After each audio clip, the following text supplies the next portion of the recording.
mafam kharadadi mamfam orakpagi fibamda leire haidana su yauri aduga wankai kongba lambi thawai kya gi mamfam orakadawri haidana su yauri aduga Imphal East ki oina projects ki makada kilometer chamaga hupu mathoi thagadabni hairi aduga haiba lambi ashigi haibada roza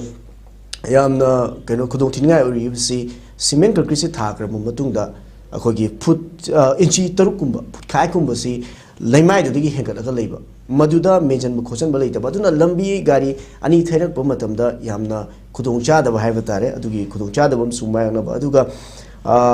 kongba maitei mayek high school gi nakana thariba khoi kongba puja lampak fawi lambi asigi sargosi tha humlom suri hari tha ba hoki ba adugo sikse lep tuna leiri hari usar masida lakshin bo hangsi akhoi manipur da project ama aphabagi da makta miam gi da makta paikhala ga ju implement to matam da haiba tare hekta ka tare mabung fa ba engom da gi mami ama ta ba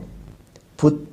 lambi khoi hujik khoi kumal lampak ka khoi dialin faunari ba mafam masida su hujik cement concrete thari Machidasu put camera on the one color label, let me pick boy. Masida Gari any Tainer ba Gari Chilak Pomatum, the Atomatic Cha the Viper. Was a Masika mining by Manipurda Lapo project implement the was heck Mapu Pan and Bird the Ba Aduki Singumba Kutucha the Miam the Heg, my own observer.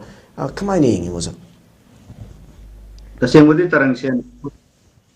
Howjiksi Asian Development Bank ki makada center mayam pirakanda Manipur gi lambi infrastructure haitare connectivity lambi si khwaidagi maru oibani koi chakot pagi koi hena nungai pe punsiro la mai hingna bagi warasu laloli ku sabak tawna bagi warasu koi na si chamchamba koi loina mag adum mahausa dagi khanga laba anga amana su objective dum khanga ba sigi connectivity se pan ge ta de roads and communication si khwaidagi maru oibani lambi parakanda koi loina mag Lolitics su koi chatok chin ju kuna mak chelo na mangjin koi chokkhot la to ni ba mangjin thar ka to ni manglom jasin la ka to ni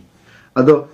Manipur da anjan na soi ni je kai no je mamang da ring road ki wapun da lei le tongan ba ring road ki som da implement to ba hore adu tawre haira ka na som da na Asian Development Bank ka government of India ga magi ina ga da ba memorandum of understanding kari gi soi chang di yana ba di amta lei ta na som da implement ka de thaba ka di au je lu ba adu ga matam di sul la ko gi pot me ang ma lei ki ne chi chamane aduna Faidagi maru ori di kai no hai matam da se lambi semi ne haidana sen thadare e haidana lambi semi matam da khudam mane ta khudam ma khanara je koina support ching lambi da chingi lambi ama semi ha je chingji loi na paka ta duna che ge black topping ta duna semi ha ra kanda faidagi maru e semi ba lambi matek to phanna bagi ama di durable oina magi lambi edu gi mapun si sangna ba lambi edu koigi kairak kada ba toira kada ba dagi ngakthok kada ba paidi karin hara kanda magi chingdagi chenara iba chingjum jinga dugi magi drainaging magi iram khonglam mayam ma yaura kanda ne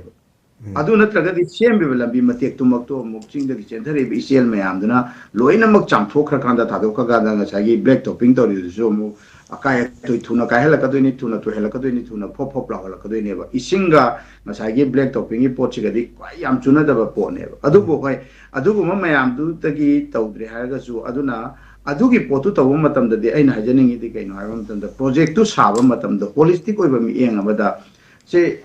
kuina chaloi da ba project ma kilometer sama sang kanda sama sang ga lambi ma seme sama sang gi ba lambi du che chahi olakpada kaigada pot oiragadi iram khonglam yaudadana kaigada pot loinamak adum hamu hana dawna tawda pot oiragadi ngasagi lambi chamadu sangmi muta kilometer yang khaidang sang kanda nag eta drainage ke loi yaura kanda ngasagi lambi matek tu chahi manga matara ma chalak bo oiragada di another plan ma chahi olakwa matamda wa lori lambi matek thong sema su ya aduna ta miyam gi miyeng da di asang balambi miyam ma sidai sida masing da ngakani ko miyam gi mamit thak na ba tawri ba ngangi ba adagi tawri ba slogan hai ga perception management hai ga to ja koi kilometer adu ki lambi seme hojikti ke no tawri aduna ngasai gi sigi black topping gi bitumen tawra ga lambi seme sidi ising ga bitumen ga sidi yamna ke no to bane phajana ta hawra ga di mapun si chatkan da bani na hojik sidi akoi gi RCC gi concrete ki pavement sigi pot chi lambi sembagi construction je RCC tawraga tawai pot chi lai hai tawra kan da su sida ju ngasai ke dore phajana magi hap ka daba wire mesh hap ka daba hap taba magi mentel akoi gi steel bar hap ka daba hap taba ngasai gi chumna gi ꯀꯩ ꯍꯥꯏꯇꯥꯔꯦ ꯑꯩꯈꯣꯏꯒꯤ ꯀꯪꯀ꯭ꯔꯤꯠꯀ ꯁꯤꯃꯦꯟꯠꯀ ꯂꯩꯉꯣꯏꯒꯒꯤ ꯁꯤꯒꯤ ꯔꯦꯁꯤꯌꯣꯁꯤꯗꯪ ꯀꯩꯅꯣ ꯇꯧꯔꯒ ꯑꯥꯔꯁꯤꯁꯀꯤ ꯀꯩꯅꯣꯗꯤ ꯌꯥꯎꯗꯅ ꯍꯩꯖꯤꯜꯂꯒꯗꯤ ꯑꯗꯨꯁꯨ ꯑꯃꯨꯛ ꯊꯨꯅ ꯀꯩꯅꯣ ꯇꯧꯗꯣꯏꯅꯦꯕ ꯍꯧꯖꯤꯛꯇꯤ ꯌꯨꯇ꯭ꯌꯨꯕꯇ ꯀꯩꯗ ꯁꯣꯁꯤꯌꯦꯜ ꯃꯤꯗꯤꯌꯥꯗ ꯂꯣꯏ ꯎꯅꯔꯕ ꯉꯥꯛꯇꯅꯦꯕ आर सी सी की लंबी अमा कमाई तौना कंस्ट्रक्ट तौगे अतोप लेबाकसिंगदा कंस्ट्रक्शन तौरिबा लंबी अदु कयाम कुइना मफुनसी चटपगी हाइबजी अतोप लेबाकसिंगदा तौरिजी अखोइना फिजिकल अखोइगी फील्ड डायरेक्ट चलकान येंगुद्रबावदा हुजिक्ति यूट्यूब की खुतांगदा कैदा अतोप लेबाकता कमाई तौनरिगे जे लोय उनरबा हाक्तनेबा